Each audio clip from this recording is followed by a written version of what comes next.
మేము ఒంటరిగా పోటీ చేస్తాము అని చెప్పి దానికి తోడు మా నాయకులు కానీ కార్యకర్తలు కానీ సింహం సింగిల్గా వస్తుంది అని చెప్పి చెప్తారు. అదేవిధంగా విజయానంద రెడ్డి కూడా ఇక్కడ సింగిల్గానే వస్తాడు. ఎంతమంది వ్యక్తులు తెలుగుదేశం పార్టీలో చేరినా నష్టం లేదు.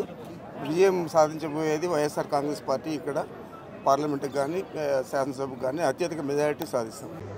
ఈ పార్క్ అభివృద్ధి చెందితే కొంత ఈ ప్రాంతంలో అంతా కూడా విశ్రాంతి తీసుకోవడం, మంచి వాతావరణం క్రియేట్ కావడం జరుగుతుంది.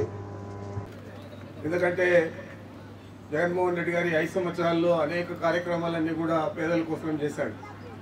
ఒక పేదరికాన్ని కులబద్దగా తీసుకొని కులము, మతము లేదా పార్టీలు లేదా మాకు ఓటేసారా లేదా అని ఏది కూడా చూడకుండా పేదల కోసమే పనిచేసిన ప్రభుత్వం జగన్మోహన్ రెడ్డి గారి ప్రభుత్వం. మరి ఇలాంటి ప్రభుత్వం మళ్ళా తిరిగి వస్తేనే పేదలందరికీ కూడా అన్ని సంక్షేమ ఫలాలు ఈ 5 సంవత్సరాలు ఏ విధంగా అందాయో ఆ విధంగానే అందుతాయని చెప్పి మీకు తెలియజేస్తూ ఉన్నా.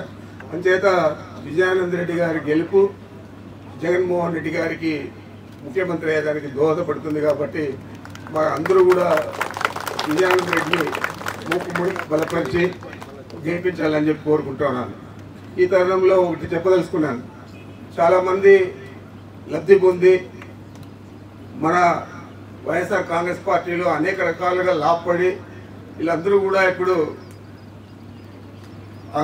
తెలుగుదేశం పార్టీలో పోయి తెలుగుదేశం పార్టీకి మద్దతు ఇస్తూ ఉన్నారు.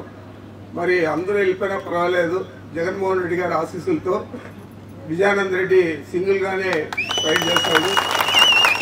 ఏదైతే జగన్మోహన్ రెడ్డి గారు చెప్తారో మొక్కుమ్మడిగా వచ్చే వాళ్ళందరూ కూడా రాని నేను సింగిల్గానే పోటీ చేస్తానని చెప్పి చెప్పారు. ఆ విధంగానే ఈ చిత్తూరు పట్టణంలో కూడా విజయానంద రెడ్డి సింగిల్గానే పోటీ చేస్తాడు.